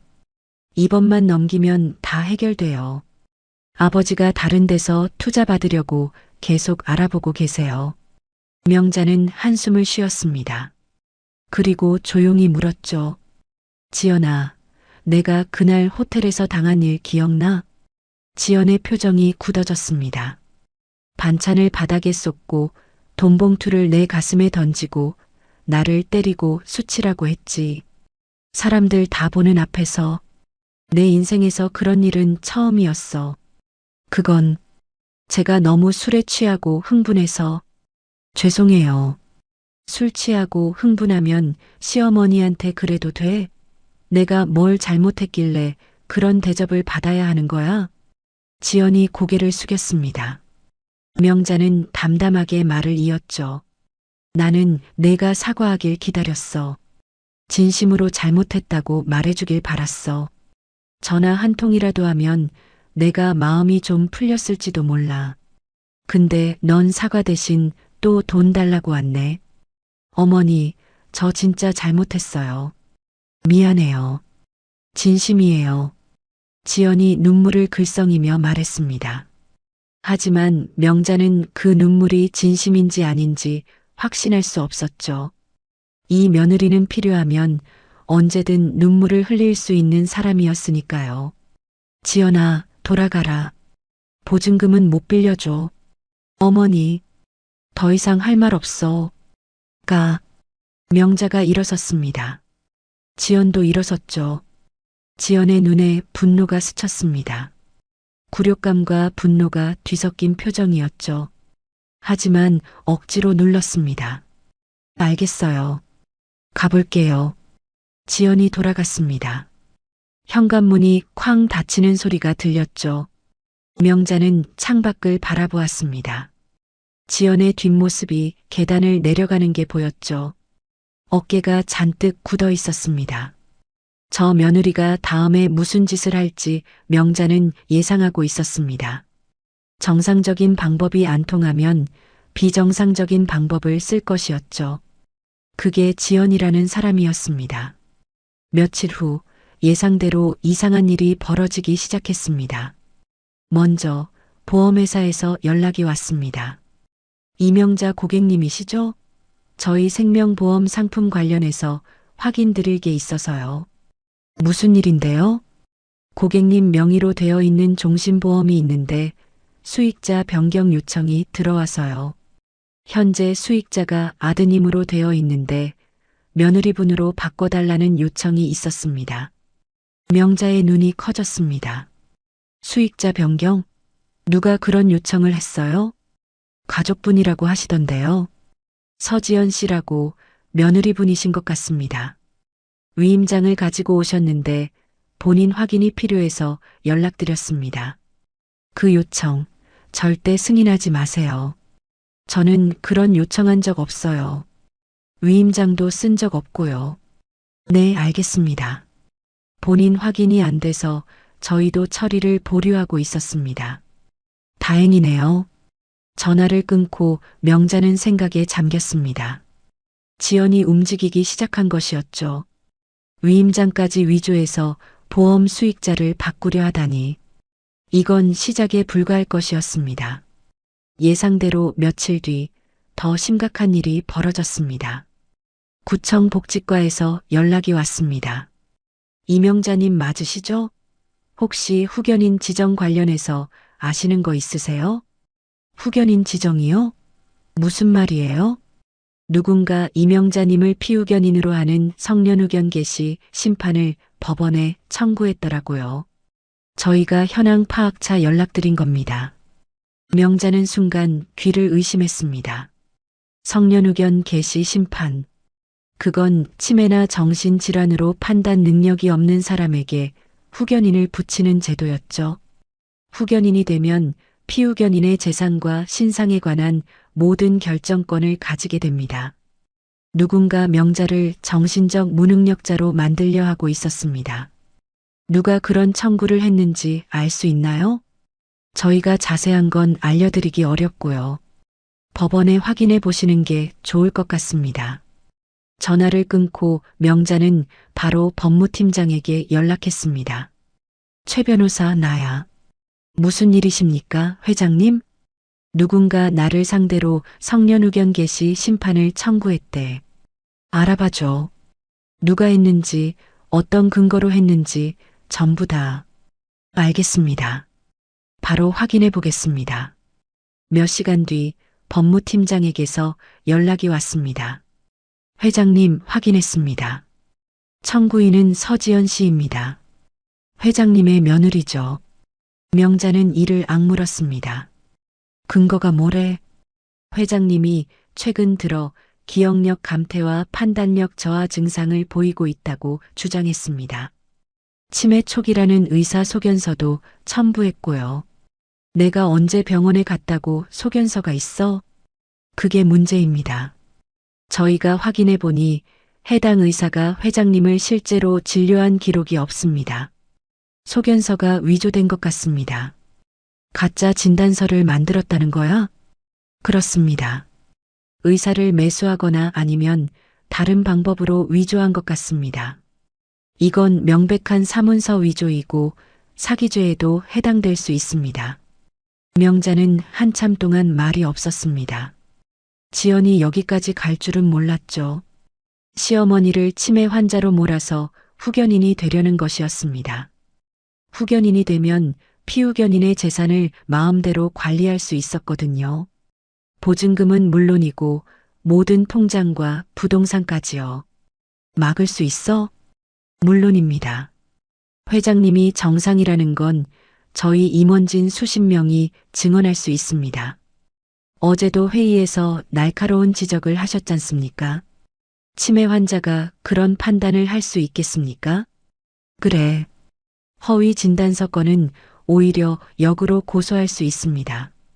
서지연 씨가 큰 위험에 처할 겁니다. 알았어. 우선 후견 심판건은 방어해줘. 고소는 조금 기다려봐. 아직 때가 아니야. 알겠습니다. 전화가 끊겼습니다. 명자는 창밖을 바라보며 생각에 잠겼죠. 지연은 이제 완전히 선을 넘었습니다.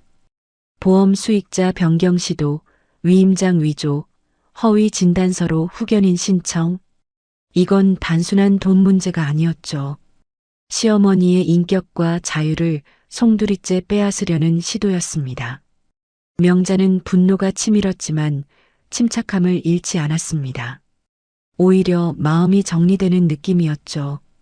이제 더 이상 망설일 이유가 없었습니다. 아들을 생각해서, 가정을 생각해서 참아왔던 것들을 이제는 내려놓아도 되었습니다. 그날 밤 지연은 집에서 다음 단계를 계획하고 있었습니다. 후견인 신청이 통과되면 시어머니의 모든 재산을 자신이 관리하게 될 것이었죠. 보증금은 물론이고 알려주지 않은 재산 전부요. 요양원 쪽은 준비됐고 지연은 서류들을 정리하며 혼자 중얼거렸습니다. 남편 도연이는 회사에서 야근 중이었죠. 지연은 도연이 모르게 모든 일을 진행하고 있었습니다. 다음 단계는 요양원 입소였습니다. 시어머니를 요양원에 보내버리면 더 확실했죠. 후견인으로서 피후견인의 거소를 결정할 권한이 있으니까요. 일단 요양원에 들어가면 쉽게 나오기 어려울 것이었습니다. 지연은 요양원 두 곳에 연락을 해두었습니다. 내일 새벽에 시어머니를 데려갈 예정이었죠. 내일만 넘기면 끝이야. 지연은 미소를 지었습니다. 모든 게 계획대로 진행되고 있었죠. 시어머니가 아무리 버둥거려도 소용없을 것이었습니다. 법적으로 모든 게 정리되면 그 늙은 노인은 아무것도 할 수 없을 테니까요. 하지만 지연은 몰랐습니다. 자신이 상대하고 있는 사람이 누구인지를요. 그리고 그 사람이 이미 모든 것을 알고 있다는 것을요. 그날 밤 도연이는 평소보다 일찍 퇴근했습니다. 회사에서 급한 일이 끝나서 집에 가려던 참이었죠. 현관문을 열고 들어서는데 거실에서 이상한 소리가 들렸습니다. 지연의 목소리였죠. 네, 내일 새벽 5시예요. 주소는 알려드렸죠? 조용히 와주세요. 본인은 치매 초기라 저항할 수도 있어요. 도연이는 현관에서 멈췄습니다. 무슨 말인지 이해가 안 됐죠. 치매? 누가? 네, 보호자 동의서는 제가 가지고 있어요. 후견인 신청도 진행 중이고요. 네, 알겠습니다. 전화가 끊기는 소리가 들렸습니다. 도연이는 조용히 신발을 벗고 안으로 들어갔죠. 지연은 소파에 앉아 서류들을 정리하고 있었습니다. 도연이가 들어온 걸 보자 화들짝 놀랐죠. 오빠? 일찍 왔네. 응. 일이 빨리 끝나서. 도연이는 지연 옆에 앉았습니다. 테이블 위에 서류들이 놓여 있었죠. 성년후견 개시 심판 청구서, 의사 소견서, 요양원 입소 동의서. 도연이의 눈이 커졌습니다. 이게 뭐야? 아, 이거 그냥 서류 정리 중이야. 지연이 얼른 서류들을 치우려 했습니다. 하지만 도연이가 먼저 집어들었죠. 성년후견 개시 심판 청구서, 피청구인 이명자. 도연이의 목소리가 떨렸습니다. 지연아, 이게 대체 뭐야? 왜 우리 엄마 이름이 여기 있어? 지연의 얼굴이 굳어졌습니다. 들킬 줄 몰랐던 것이죠. 오빠, 그게. 설명해봐. 지금 당장. 도연이가 다른 서류를 집어들었습니다. 의사 소견서였죠. 환자 이명자, 만 68세, 치매 초기 증상 소견. 도연이는 눈을 의심했습니다. 엄마가 치매라고? 말도 안 돼. 엄마 지난주에도 나랑 통화했는데 멀쩡했어. 오빠, 치매는 겉으로 안 보여도 진행되는 거야. 전문가가 검사해봐야 아는 거라고. 엄마가 언제 병원에 갔어? 내가 왜 모르지? 지연이 입을 다물었습니다. 대답할 수 없었죠. 명자는 병원에 간 적이 없었으니까요. 이 소견서는 가짜였습니다. 이거 가짜지? 진단서 조작한 거지? 도연이의 목소리가 높아졌습니다. 지연의 얼굴이 창백해졌죠. 오빠, 진정해. 내 말 들어봐. 뭘 들어? 우리 엄마를 치매 환자로 만들려고 서류를 조작했잖아. 그리고 이 요양원 입소 동의서는 뭐야? 엄마를 요양원에 보내려고? 도연이가 소리를 질렀습니다. 처음이었죠. 결혼 후 한 번도 아내에게 소리를 지른 적이 없었는데 지연이 울기 시작했습니다. 오빠, 나 어떡해. 친정이 망하게 생겼는데 아무도 안 도와줘. 어머니한테 부탁해도 거절당하고. 나 진짜 미칠 것 같아. 그래서 엄마를 치매 환자로 만들어서 돈을 빼앗으려고? 그게 사람이 할 짓이야? 빼앗는 게 아니라 빌리는 거야. 나중에 다 갚을 거라고. 후견인 되면 갚을 필요도 없잖아. 엄마 재산을 내 맘대로 쓸 수 있으니까. 도연이는 서류들을 집어들고 일어섰습니다. 나 엄마한테 간다. 오빠, 지금 밤이야. 내일 가. 도연이는 차 키를 집어들고 현관으로 향했습니다. 지연이 따라오며 팔을 잡았죠. 오빠, 제발. 나 어떡해. 나한테 묻지 마. 내가 저지른 일이야. 도연이는 지연의 손을 뿌리치고 집을 나섰습니다. 차에 올라타 엄마의 집으로 향했죠. 한편 명자는 집에서 잠을 자지 못하고 있었습니다. 불안한 예감이 들어서였죠. 법무팀장에게 연락을 해서 요양원 쪽 동향도 파악해달라고 부탁해둔 상태였습니다. 새벽 4시쯤 법무팀장에게서 긴급 연락이 왔습니다. 회장님, 서지연 씨가 오늘 새벽 5시에 요양원 차량을 보내기로 했답니다. 회장님을 강제로 데려가려는 것 같습니다. 알았어. 명자는 전화를 끊고 생각에 잠겼습니다. 1시간 뒤면 요양원 사람들이 올 것이었죠. 어떻게 대응해야 할까? 그때 초인종이 울렸습니다. 새벽 4시 반이었죠. 요양원 사람들이 예정보다 일찍 온 걸까요? 명자가 인터폰 화면을 보니 도연이었습니다. 아들이었죠. 도연아? 엄마 나야. 문 열어. 명자가 문을 열었습니다. 도연이가 헐레벌떡 들어왔죠. 얼굴이 창백했습니다. 엄마 괜찮아? 응, 괜찮아. 근데 이 시간에 왜 왔어? 지연이가 엄마를 요양원에 보내려고 했어. 오늘 새벽에 사람들 보내기로 했대. 명자는 고개를 끄덕였습니다. 알고 있어. 응? 알고 있었어? 응. 내 쪽에서도 파악하고 있었어. 도연이는 의아한 표정을 지었습니다. 엄마가 어떻게 알았을까요? 엄마, 지연이가 서류를 조작했어. 엄마 치매라고 가짜 진단서 만들고 후견인 신청하고 나 몰래 다 진행했더라고. 그것도 알아. 엄마가 어떻게 다 알아? 명자는 잠시 아들을 바라보았습니다. 이제 말해야 할 때가 된 것 같았죠. 도연아, 앉아라. 할 이야기가 있어. 둘이 좁은 거실에 마주 앉았습니다. 명자가 천천히 입을 열었죠. 사실 엄마가 숨긴 게 있어. 뭔데? 엄마가 그냥 전셋집 사는 가난한 노인이 아니야. 도연이가 고개를 갸우뚱했습니다. 무슨 말인지 이해가 안 됐죠.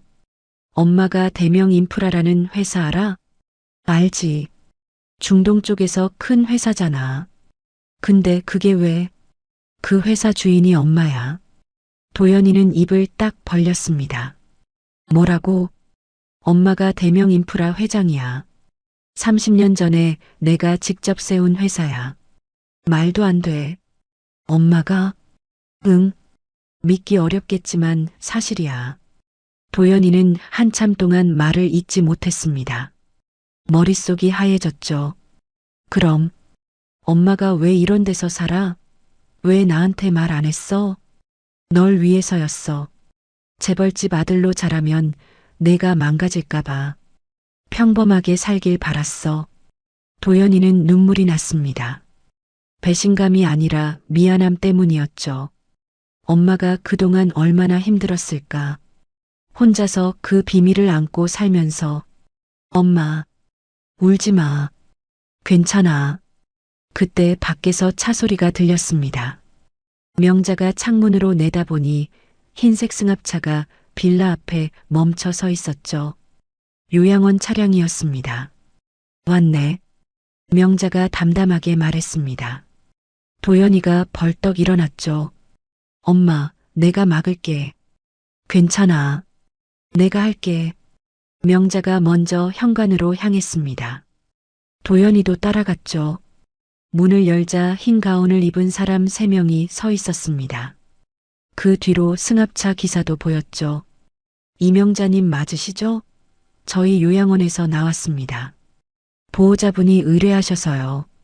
명자는 차분하게 대답했습니다. 보호자가 누군데요? 며느리분이신 서지연 님이십니다. 그 사람은 내 보호자가 아닙니다. 돌아가세요. 요양원 직원들이 서로 눈치를 보았습니다. 어르신, 일단 저희랑 가셔서 검사만 받으시면 됩니다. 문제 없으시면 바로 돌아오실 수 있어요. 검사 받을 필요 없어요. 저 아무 문제 없습니다. 직원 한 명이 명자의 팔을 잡으려 했습니다. 손대지 마세요. 도연이가 앞으로 나섰습니다. 저 이분 아들입니다. 우리 엄마는 아무 데도 안 갑니다. 지금 바로 돌아가세요. 안 그러면 경찰 부릅니다. 직원들이 당황했습니다. 저희는 보호자 요청으로 온 건데요. 그 보호자가 가짜 서류 만들어서 진행한 겁니다. 이건 불법 감금 시도예요. 계속 버티시면 고소합니다. 도연이가 핸드폰을 꺼내 카메라를 켰습니다. 현장을 촬영하기 시작했죠. 직원들의 얼굴이 창백해졌습니다. 저희는 그냥 의뢰받은 대로 온 건데요. 의뢰가 불법이었으니 당신들도 공범이 될 수 있어요. 지금 당장 가세요. 요양원 직원들은 더 이상 버티지 못하고 물러났습니다. 승합차가 떠나는 걸 확인한 뒤 도연이는 엄마에게 돌아섰죠. 엄마, 괜찮아? 응, 괜찮아. 고마워, 도연아. 명자가 아들의 손을 잡았습니다. 손이 따뜻했죠. 엄마, 이제 어떻게 해? 내가 처리할게. 넌 걱정하지 마. 지연이는? 명자는 잠시 생각하다가 말했습니다.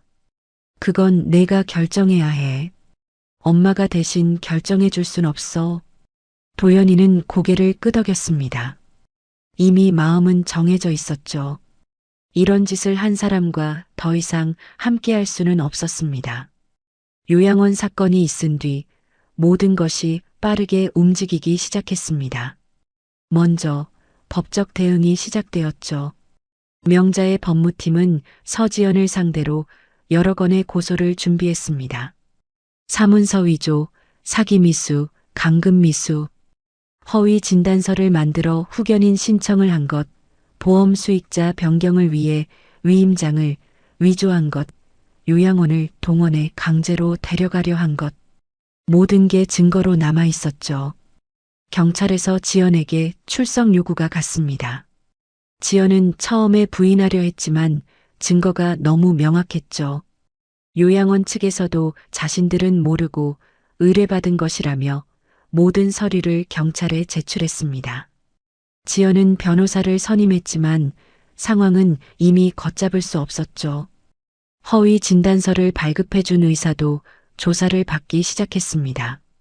그 의사는 지연에게서 돈을 받고 진단서를 써준 것으로 밝혀졌죠. 한편 서진무역의 상황은 더욱 악화되었습니다. 청성캐피탈에서 대출 상환을 독촉해왔죠.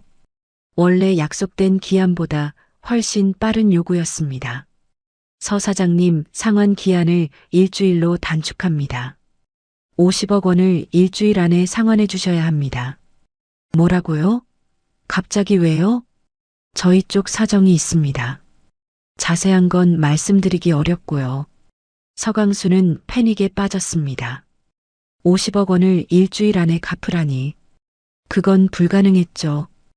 회사에 남은 현금이 거의 없었거든요. 청해캐피탈이 대명 인프라의 자회사라는 것, 그리고 명자가 상환 기한 단축을 지시했다는 것을 서강수는 몰랐습니다. 그저 재수가 없다고만 생각했죠. 일주일 뒤 서진무역은 부도 처리되었습니다. 채권자들이 몰려들었고 회사 자산은 압류되었죠. 서강수는 개인 파산 신청을 할 수밖에 없었습니다. 강남에 있던 서강수의 아파트도 경매에 넘어갔습니다. 지연의 어머니는 평생 모은 귀금속과 명품들을 팔아야 했죠. 한때 부유하던 집안이 순식간에 무너져 내렸습니다. 지연은 더 큰 위기에 처했습니다. 친정이 망한 것도 모자라 본인이 형사 기소까지 되었거든요. 검찰에서 기소장이 날아왔죠. 사기 미수와 사문서 위조 혐의였습니다. 도연이는 이혼 서류를 준비했습니다. 더 이상 지연과 함께할 수 없었죠. 엄마를 치매 환자로 만들어서 요양원에 가두려 한 사람과 부부로 살 수는 없었습니다.